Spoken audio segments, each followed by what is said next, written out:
turn to lecture 2, which is about norms in relation to societal change. I have a few slides about that. Of course, this is a very well-known and dramatic situation when norms change, and that is in relation to a revolution or upheaval in a country. But norms are also changing in relation to new technology. Here you can see the symbols of digital technique, and the Pirate Bay changed totally the possibility of sharing. It becomes even illegal, the activity. And here you have the symbols of different social media. So when the values change in a society, then also the norms are changing. The evolution from collectivism to individualism, which has taken place in the Western world during the last 30 years or so, is an example where norms, values have been changing dramatically. We have gone from a very strong collectivism to a strong individualism. This is notable not least in school, family life, and society as a whole. And my point is that this is due and related to the development of society. And this is a screen which tries to give you a kind of hint of what's going on. My point is that in the Western world we have just passed the peak of the industrial curve. It was already 1970, according to this well-known Spanish-American sociologist Manuel Castells, and we are facing a new society arising here, which we so far call an information society. What it will be called in the future, it's not known for us still. But the point is that, let's say in Sweden and the Western world, we are living in the tension between these two societal curves or societal models, the industrial model and the information society model. And this is something which has characterized the historical development of society. All societies have gone from a handicraft or an agricultural society to an industrial society, and then we face a new era here with the information society. And here we can see how norms are changing over time. We go from small scale to large scale. So we are in a small scale phase now, and we are trying to stabilize society. It starts with an invention of a new technology. Here it was the steam engine, and here it was the chip and the digital technique, which starts creating a new kind of society. It's a lot to say about this. Even law are growing here and reaches its peak here, and then you have deregulation to a large extent here. It's also different actors which are central or play a dominant role in these over time here.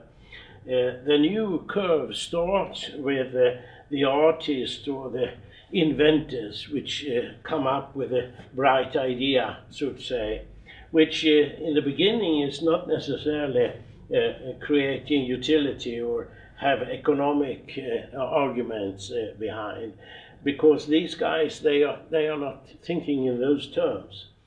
It's when the innovators and the entrepreneurs come into the scene that we get a kind of dissemination of the new technology. And then the administrators take over and creates a kind of full-scale use of the new technology, which creates a kind of economic surplus which the profiteers take care of. And here we have in the Western world the time period where the welfare state comes into the scene. We need a political system to distribute the economic wealth. But after the peak, we have a kind of fight for keeping our privileges, and that creates the role of grabbers. That's many times very legitimate persons. It's not. We are not talking about gangsters here. We are talking about people having a huge pension or having a lot of economic advantages. That is something which is also spreading down to people in general, which in our time think that if these people on top of society can grab, we can as well. So this is a kind of typical scenery. Let me go back to this one just to mention that this is something, a kind of development which is unavoidable. You have to pass the industrial stage. You can't just jump into a kind of information society. The digital technique, of course, might today speed up the development in countries in relation to the industrial production, and even, I mean, the agricultural production gained by this new technology. Because if this was a question of strengthening the physical power of mankind, this curve is a question of developing our brain. It gives us the possibility to be smarter. It's not only smartphones, the whole society will be able to be smarter. Nota bene, this doesn't mean that the society will be more civilized or a better world or so. We have the possibility of being smarter, but it's up to us to take that chance and use the technology for good reasons. It's those people who are the first to take the step from one societal curve to another, which those people are the ones to fight an uphill battle, so to say. They face a lot of resistance before they and their thoughts become accepted. I here use the symbol of this guy, Janne Boklöv. I don't think many of you know about him if you are not a Swede, but he invented a new style of ski jumping, and he defeated his competitors because he was flying much longer than the others. But then the people in power, those who have been the best before, they complained and said, you can't ski jump like that. You should have the skis together. But he now, a couple of years after, everyone do ski jumping like this. But he was punished because he was the first one to break the norms. Another, perhaps still more important person is this Galileo Galilei, who claims to be the one, I mean, is famous to be the one who invented, he claimed that the Earth is round and not flat.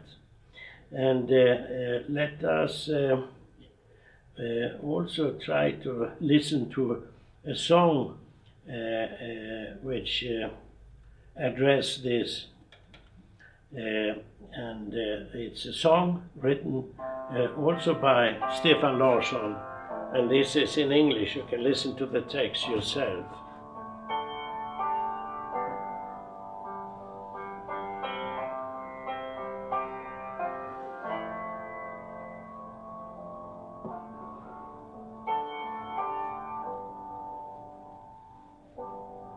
I see a lone man watching the sun. His mind is forming a question.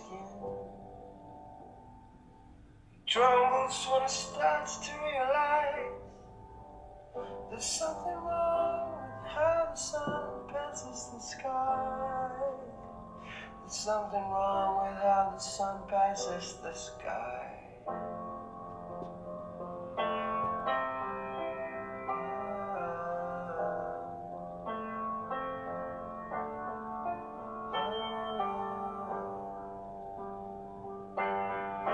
So the court read the conviction. Among the crowd awaited no reply. And expected no contradictory claims. There's nothing wrong with how the sun passes the sky. This is a song which was written on the theme, the darling conceptions of your time. Many times you have to get rid of them in order to create something new.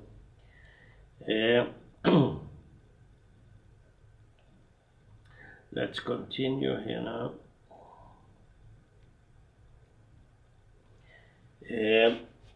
Norms many times change, or I mean, in relation to what I talked about in relation to these societal curves, the development of society. It's an example of how norms change without we like it or not. We don't decide about these things. So take, for instance, the labor market and the trade union, the role of trade union in the industrial society. It's quite another situation today compared to 20, 30 years ago. It was actually better before for the trade unions and the labor force in general.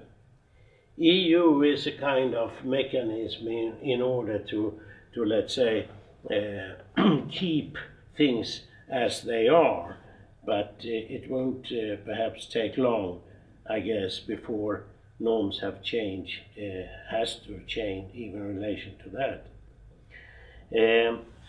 Another example, I mean, is the global relationships of power, how that is shifting gradually from Atlantic, Europe, America line to the Pacific, China, America. How to change norms, or how are norms changing? This slide is a flock of sheep, and one of them stands up and shouts, "Wait, wait, listen to me. We don't have to be just sheep."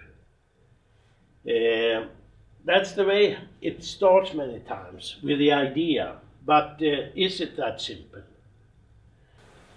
Norms and our actions, they are actually guided by 3 dimensions. It starts as with the sheep with a will. We don't have to, we can be something else.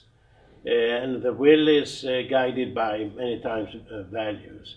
But it's not enough that we want something. We also have to have knowledge how to perform or pursue what we want. And knowledge is related to cognition. And the third dimension here is very important also, because it's not enough that we want something and we have knowledge how to pursue it. We also have to have the actual possibilities to do what we want. And that is in turn decided or determined to a large extent by the system conditions in society. So this is the same picture or the same idea a bit more elaborated. It can be seen as a kind of a screening device. I mean, the will, you have to check. The will might come from power relations, conscience, morals, ethics, religion, or so whatsoever. That's an empirical thing. And knowledge and cognition. Cognition is formed to a large extent by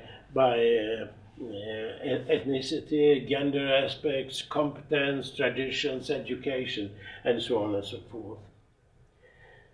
Possibilities, and what I said, system conditions, they are very important because, I mean, these systems conditions, they affect what we want, and they also affect what we regard as knowledge to a large extent.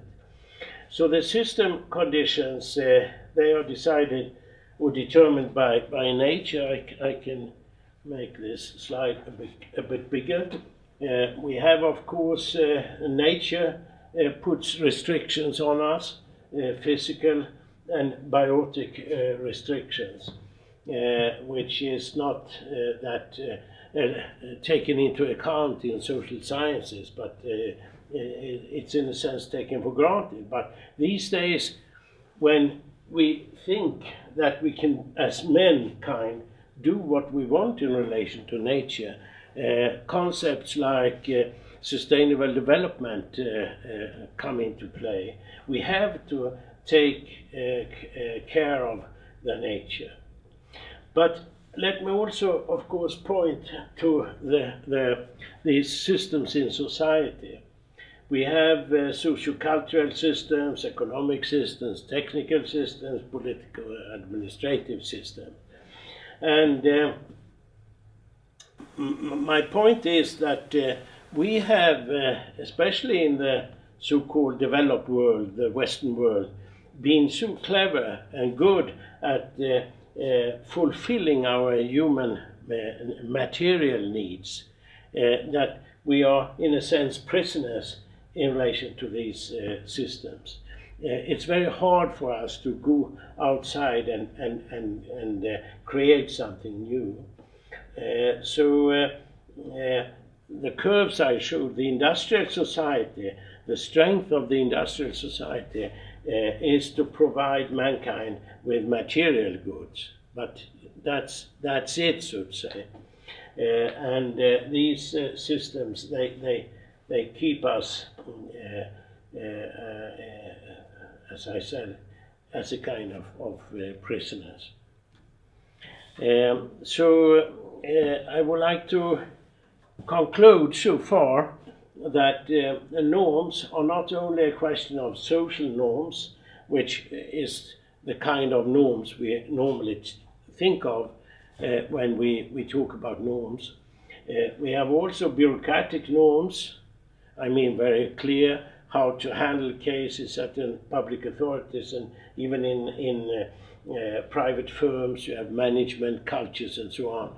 Not necessarily calling bureaucratic norms, but management norms. You have economic norms, how to act in a most rational way, and you have technical norms, which you have to stick to, and I will elaborate more on these in the next lecture.